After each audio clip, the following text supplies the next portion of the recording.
Hi guys, it's still Inspector here. Welcome back to the mining show. Today we've got a couple articles to go over and a couple things that are going on in the industry. So first thing I want to look at is the Ethereum mining profitability that we've got going on here. So this is a chart from the start of January to the end of June. Obviously we can see here that it is, the profitability is just down in the dirt right now.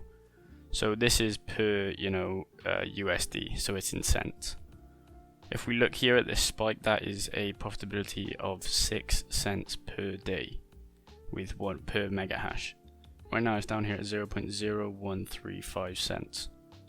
So basically any miner that is mining Ethereum right now is pretty much in the dirt or in the negative. So what is this caused by? Well, the difficulty bomb is also going on at the same time. So that means that the difficulty is hiking up and we're at 15 seconds per block. I covered that yesterday.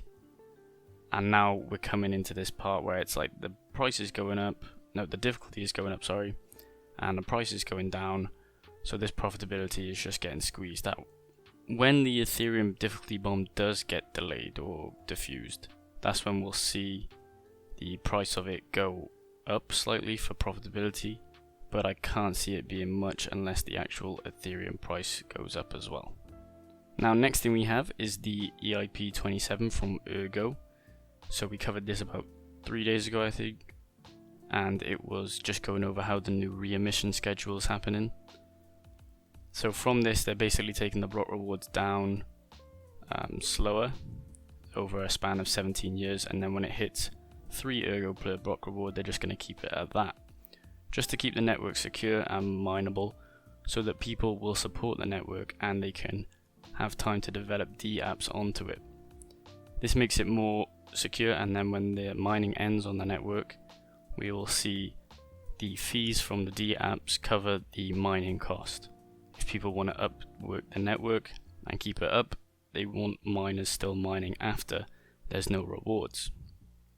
And this is done through DApps. So the fees through DApps will cover the rewards for miners to keep mining and keep the network stable. As you can see here, the block reward right now is at 51 Ergo, and it was previously at 63 last week. So that's about a 10% drop in block reward. And if we look at the difficulty chart here on 2 miners, we've seen a massive hike in the last week. So it's at 0.86 difficulty. I don't really know what P means. At around June 17th. And then it hikes up to 2.2 June 18th, and then it hikes up to 2.18 at around 19th, and then it's at 2.23. That was 2 days ago. And then we see a massive drop in the difficulty. And this is probably because people are getting off the network, so it's becoming less difficult to mine because the rewards aren't as rewarding, so they're dropping off. But this difficulty is actually going to go up later, in a couple days when we get the actual new information on it. So just keep your eye out if you're mining Ergo or anything associated with Ergo, that the difficulty will be going up and up in the next couple of weeks, I guess. Or it could be going down just if people choose to not support the Ergo network anymore, just because of this new re-emission schedule. However, I don't believe that's going to be the case because most miners had a vote in this. So they had a 90% vote where you had to vote for this, and it passed a 90% vote. So this is what the network is about, It's not just having one person controlling it, it's about being decentralized and having everybody vote on what they think the network should be. Now I only have 2 articles today, actual crypto news. The first one is from Crypto Potato. Bitcoin miners sold 100% of their outputs in May. So March, April, May, June, so last month. It says here, as the crypto dump worsened in June, Arcane predicted that the Bitcoin miners have sold even more Bitcoins in June. Digital asset focused firm Arcane's latest research on Bitcoin miners indicates that the public traded companies sold 100% of their mined coins in May due to the decline profit margins and volatile market conditions. The selling rate drastically jumped from roughly 30% from the first 4 months of 2022. Holding strategy. During the bull market, publicly traded Bitcoin miners tend to keep most of their coins mined, when the landscape was in a sangual state. However, when the dark times hit, when the primary cryptocurrency crashing below 30,000 in May, many miners were forced to abandon their strategy by selling the coins according to the latest research. One of the key reasons rests upon the plummeting profitability amid the rise in hash rate and permistic market conditions. The research indicated that the extreme high profitability, as recorded last November, led to massive investments in mining production capacity, resulting in a growing hash rate while the Bitcoin's price has fallen. So this basically means that people have bought in at that November stage when the profitability was way up there, and now because it's dipped all the way down, they're left with basically a bunch of machines that can't really be profitable anymore. This phenomenon is pushed down the profit margins as miners are required to deploy more computational power to gain equivalent outputs as they had in the past. Despite the advantages of accessing cheap electricity and energy efficient machines, some miners still struggle to create net cash flow for their mining businesses, as Bitcoin's nosedive showed no apparent respite. So it says here, selling Bitcoin for debt payments.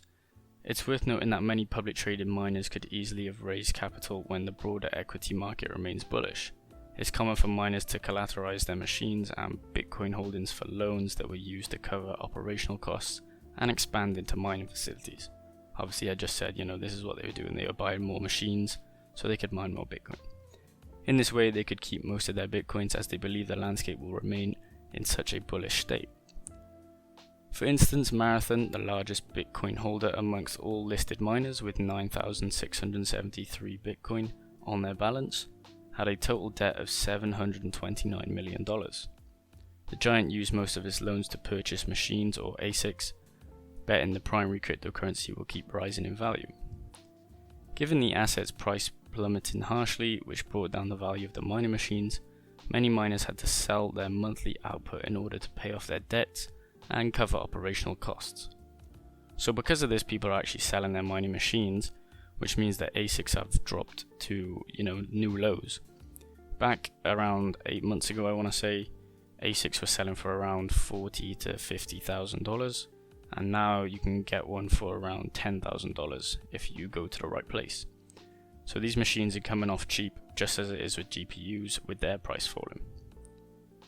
And then it just says lastly that Canada-based mining Bitfarms announced adjusting its strategy and selling 3,000 Bitcoin, nearly half of its total Bitcoin holdings, for approximately $63 million to improve its corporate liquidity.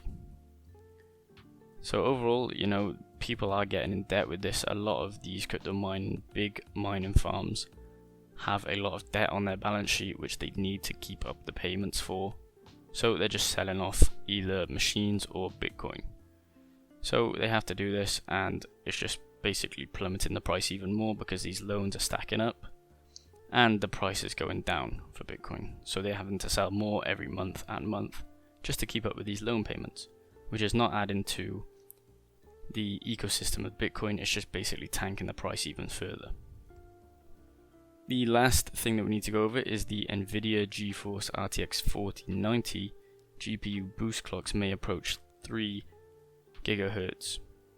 New rumors point that the RTX 4000 flagship graphics cards possibly boasting a 2.8 GHz boost clock, making Nvidia GPU one of the best for PC gaming. Obviously, PC gaming and the power of these do add to the fact that whether they can mine Ethereum or other cryptocurrencies, like that is a good indicator of if they're going to be good for it. The Nvidia GeForce RTX 4090 is shaping up to be an absolute monster of a GPU, and new rumors claim that the 4000 flagship could boast significantly higher boost clocks than its predecessor. While spec increases are largely part and parcel when it comes to the new pixel pushers, this increase would be around 1 GHz higher than the Team Green's best graphics card. So currently it's the 3090 that is their best graphics card, and it would be 1 GHz faster than the 3090, which is a major jump because normally you only get like a 0.5 maybe difference within the two, kind of like from 20 series to 30 series. There was like a 0.5 difference, I think, from the high end ones to the high end ones. Information on the new RTX 4090 boost clocks comes from a way of a user. The leaker said it's easy to reach 2.8 GHz, at least not very hard, in reference to the AD102 GPU that makes it most likely powerful, the top tier RTX 4000 cards. This puts the powerful Pixel Pusher's specs just shy of exceeding the RTX 3090's Ti by a massive increase of 50%. It just shows a picture of this Twitter and it says it can reach 2.8 GHz really easily. So if you really want to push it, you could probably get it to 300 GHz or 3 GHz. While it's impossible to know how much this will help boost FPS in gaming PCs versus current generation graphics cards, these higher clock speeds will undoubtedly play a significant part in pushing the performance envelope. That said, you'll probably need to equip your gaming PC with one of the best power supplies on the market, as it could be particularly power hungry. We don't yet know how competitive the RTX 4090 will be versus the AMD RDNA 3 graphics cards, but Nvidia may have already squandered a potential head start for its upcoming GPUs. The RTX 4000 launch may have suffered a slight delay, bringing it and the Radeon 7000 release date perhaps closer than the Team Green would like. So basically it was pushed back because, obviously the delay in chip shortages and stuff like that, and they're still probably working on the technology. Personally, I don't think that, we'll see anything major apart from this. Obviously it's going to be a good card, obviously it's going to be good for gaming, but normally when it comes to crypto mining, it's about the bus width on the card, which is like how good it is at mining. That's one of the main factors that you can look for if it's going to be good at mining. So the RTX 3090 has a very high bus width, that's why it's very good at mining on Ethereum, and if this one is 50% better, we could see a hash rate of around even maybe 170, 180 just on one card. But as I said, the power supply for it will be very high. I believe they're using a new 12-pin system, so that is going to be coming in, and probably I think it's upwards of 600 watts that it's rated for, that it can go up to. So we'll keep an eye on that and we'll see what news updates come out. If you guys did enjoy the video, please leave a like and subscribe to the channel for more crypto mining content. Links for all the articles are in the description below.